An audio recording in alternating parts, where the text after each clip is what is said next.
ang setup pala natin ngayon guys is ultralight. So ito kay Mayor Vivo ito. So hiniram ko muna at field test natin. So far okay din siya.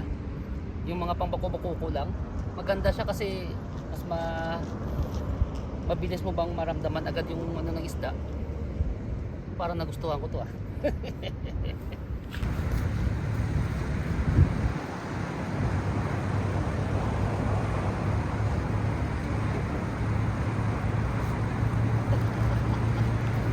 Hey, what's up happy people? Welcome back to Fishing Adventures with Jethro. Okay guys, so welcome again para sa ating isang fishing adventure naman dito sa Ata. So naman tayo ulit sa ating beloved Cornish. Pero ang target fish naman po natin ngayon is yung mga maliliit na isda naman. Kasi nga para magagamit natin dun sa tournament natin sa PXA sa Fria Island. Kailangan natin makahuli ng mga maliliit na isda para pangpain natin dun. Okay, so samahan niyo mga po guys. Tingnan natin kung makakahuli tayo dito. Yung target natin ngayon is kahit maka 5 tayo, 5 piraso. Okay, subukan natin. Samahan niyo po guys.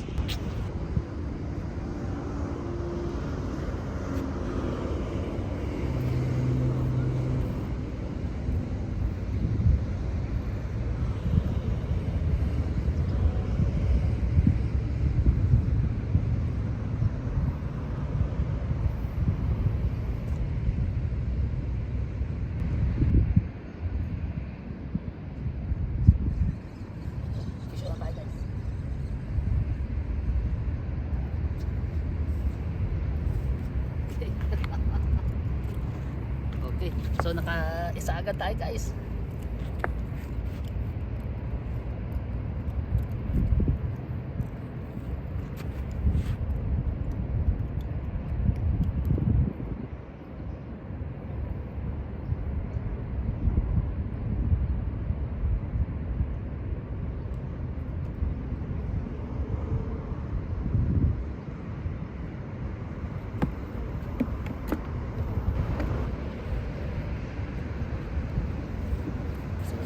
Ang setup pala natin ngayon guys is ultralight.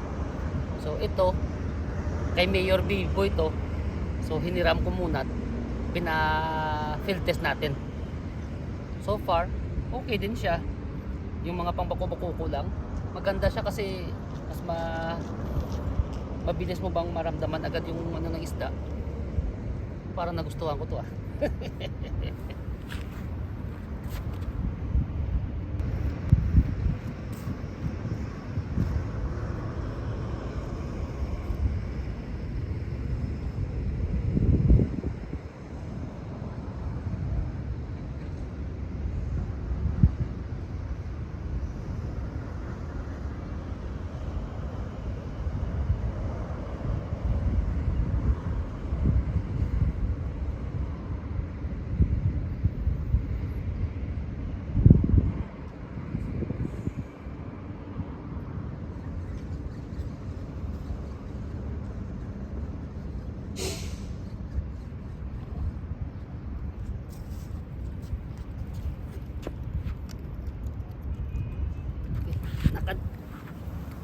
Dalawa na guys.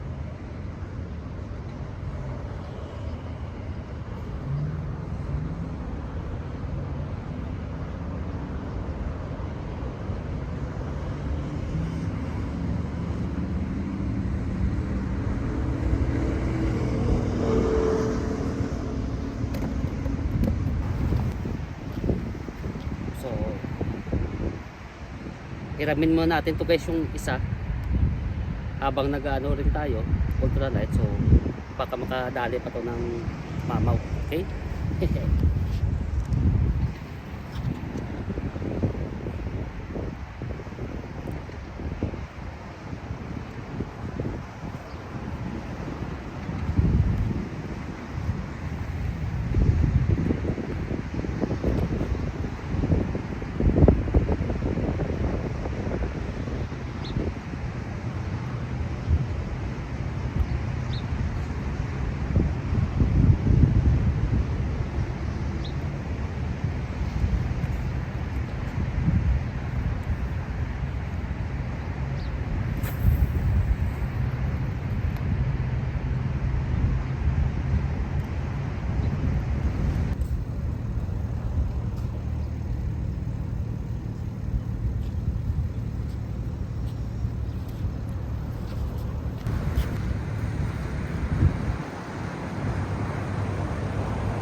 piraso guys. Oh.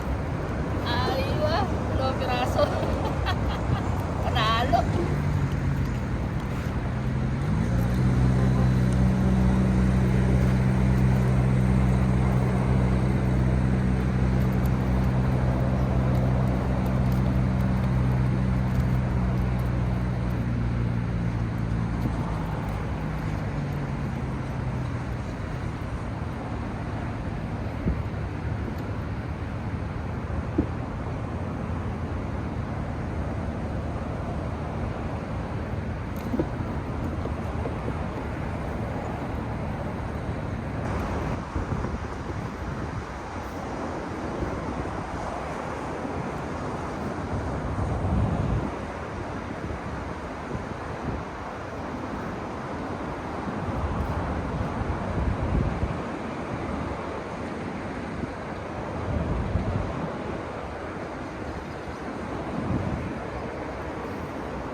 Guys, yung panglima natin, oh.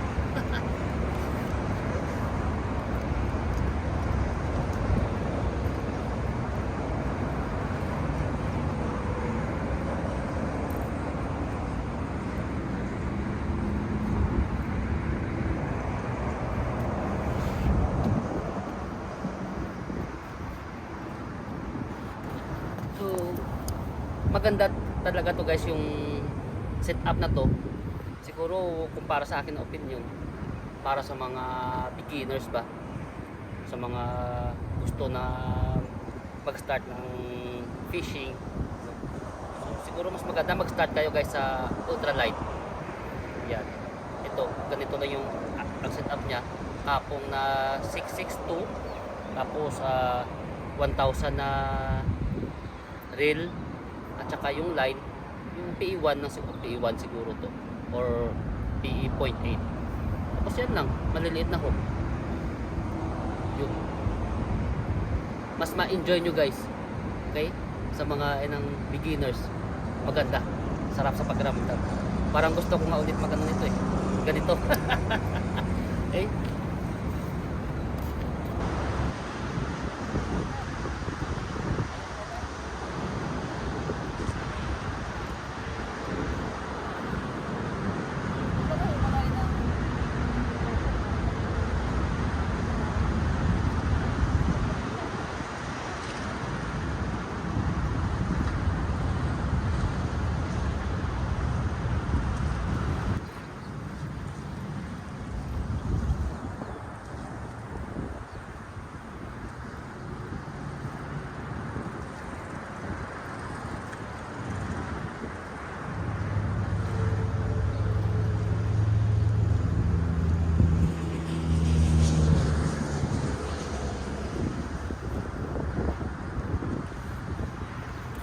Sana ang kulang natin guys. Pinapahirapan pa tayo. Kung sa bagay guys, nakalima na tayo. Kaya lang ipinain natin kasi dito yung isa eh. So kailangan talaga makauwi tayo ng hindi bababa sa 5 or 5 yung bitbit natin. Para marami tayong extra na baon na pangkain sa Clia Island.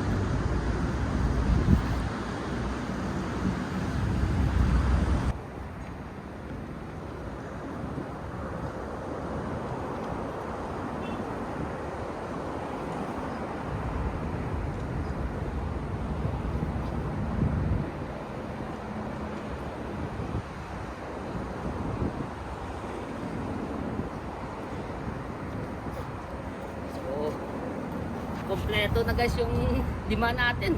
Ayos. Pampain na tayo para sa dun.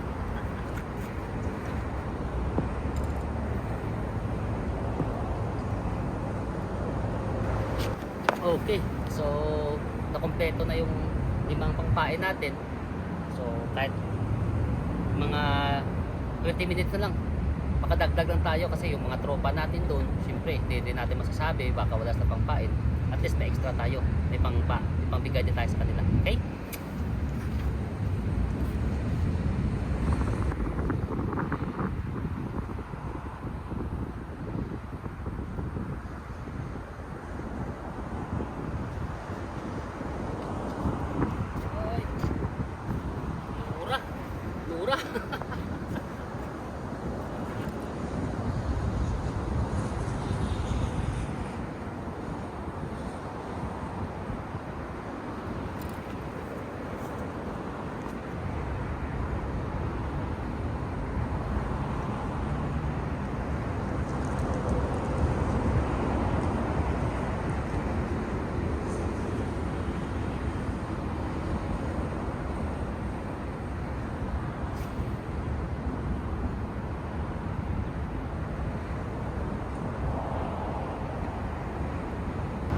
So ito na tayo mga huli natin guys, oh. Yan. So 5. Ayos. Okay guys, so hanggang dito na po yung video natin para sa araw na to. So naging successful po yung ultralight fishing natin.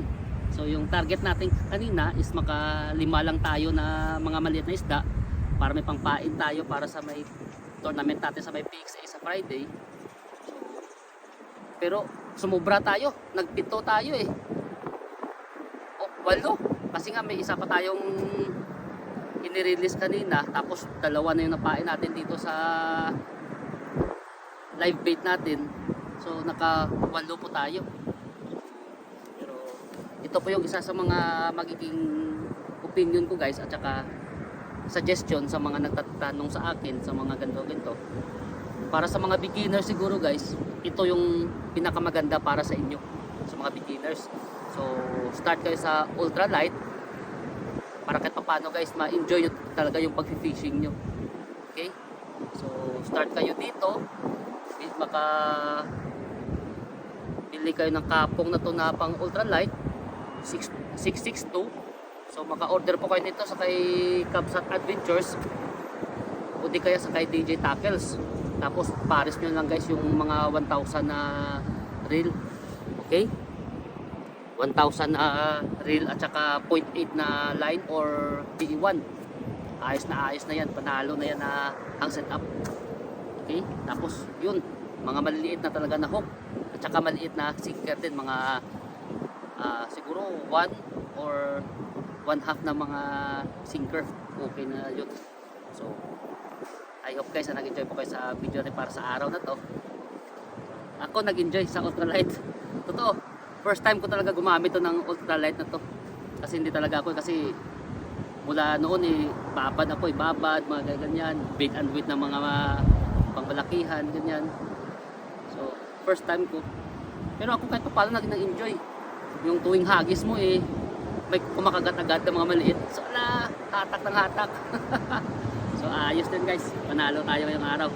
So don't forget guys, spread love and always be, spread love and always be happy. Bye bye.